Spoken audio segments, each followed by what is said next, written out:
से जुड़े लोग और पार्टी चलाने वाले जन सुराग थे। ये मुख्य आदमी आपको प्रधान जी सब मिल बैठ के तय किया। ये मेन बात है ना, ये रिकॉर्ड करना है। 5 चीज़ जो बताएंगे ये मेन है। युवाओं का पलायन बंद करेंगे। जो युवा मैट्रिक इंटर पास करके कोई नौकरी नहीं करता है, कोई रोजगार नहीं करता है, बाहर में जाके काम करता है, 12-15 घंटा काम करता है, बदले में उनको बहुत ही कम मजदूरी मिलती है। और दूसरी बात यह है कि उनको वहाँ पे भी होना पड़ता है और बहुत कुछ झेलना भी पड़ता है। उनके लिए सबसे पहला प्रयास है कि हम 10,000 से 15,000 का रोजगार अपने प्रखंड पंचायत गाँव में ही उपलब्ध कराएंगे। दूसरा है कि जो बुजुर्ग लोगों का पेंशन 60 वर्ष से ऊपर महिला हो या पुरुष हो जिनका पेंशन 400 और 500 मिलता है, 80 वर्ष से जिनका उम्र हो गया उनको 500 दिया जाता है और बाकी 80 वर्ष 60 से जो ऊपर है उनको 400 रुपये पेंशन वो बढ़ा करके 2,000 रुपये। अगला है कि आजकल प्रत्येक गांव में हमने कम से कम 10-15 गांव से ज़्यादा में बैठक कराया है प्रखंड के, उसमें प्रत्येक गांव में हमको जाने का मौका मिला है। सबसे ज़्यादा महिलाएं इस मीटिंग में जुड़ती हैं, सबसे ज़्यादा महिलाओं का भागीदारी रहा है। आज तक मैंने 10-12 मीटिंग कराया उसमें सबसे ज़्यादा मीटिंग महिलाओं का रहा। यहाँ थोड़ा बाजार होने के कारण महिलाओं की उपस्थिति कम है और वो सारी महिलाएं वो महिलाएं आई थी जो जीविका से जुड़ी। एक गांव में जाइएगा 100 महिला से ज़्यादा जुड़ी हुई जीविका से, कम 10-12 ग्रुप जीविकाओं का चलता है। और वो एक बार बोलने पर सीएम दीदी को बोलिए तो 50 महिलाएं 100 महिलाएं एक साथ आएंगी। तो इन्होंने वादा किया जब मेरी सरकार आएगी तो सरकारी गारंटी पर महिलाओं को व्यवसाय करने के लिए 4% वार्षिक ब्याज पर पैसा दें। मैं उन महिलाओं से पता किया कि आपको जब कोई कर्ज लेते हैं बैंक के थ्रू तो कितना ब्याज देना पड़ता है, तो उन्होंने बताया कि हम 100 रुपया जब लेते हैं तो 100 रुपये का एक महीना में 1 रुपया देते हैं। इस प्रकार अगर हम 100 रुपये को 12 महीने रखते हैं तो 12 रुपया यानी 12%। हम ये सरकार ये पार्टी घोषणा कर रही है कि हम 4% यानी 100 रुपया अगर एक महीना के लिए लेते हैं तो हमको 25 पैसा सूद के रूप में देना पड़ेगा। तो हम उसकी तुलना में बहुत कम मात्रा में इनका ऋण रखते हैं, ऐसे कर्ज के लिए ब्याज रखते हैं।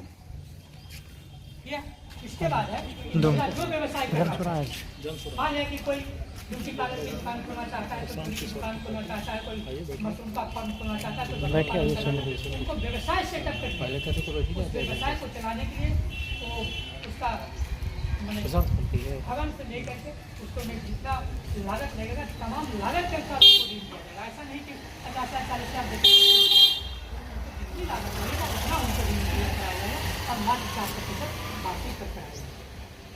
सबसे प्रमुख बात है बिहार के लिए वो है चौथा पॉइंट में कि बच्चों को 20 स्तरीय शिक्षा व्यवस्था।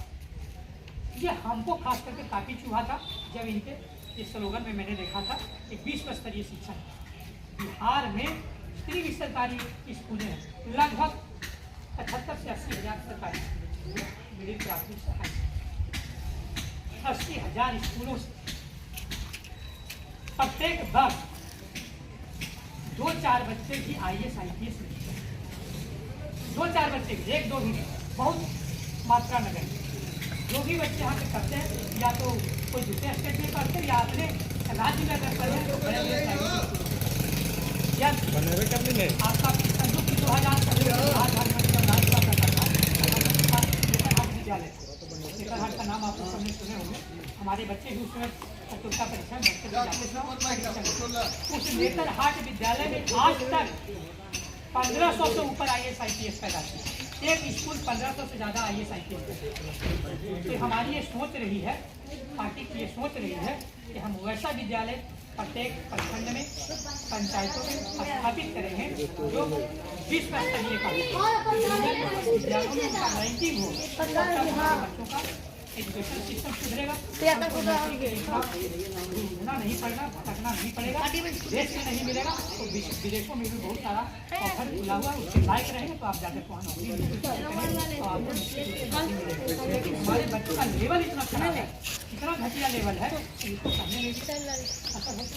मैट्रिक बच्चे पास कर रहे हैं, इंटर पास कर रहे हैं, लेकिन एक आवेदन बढ़िया से ब्लॉक मेरा मुखिया के पास लिखने चाहिए उसमें 10 लड़कियाँ नहीं लिखेगा, पहले तो लिख ही नहीं पाए।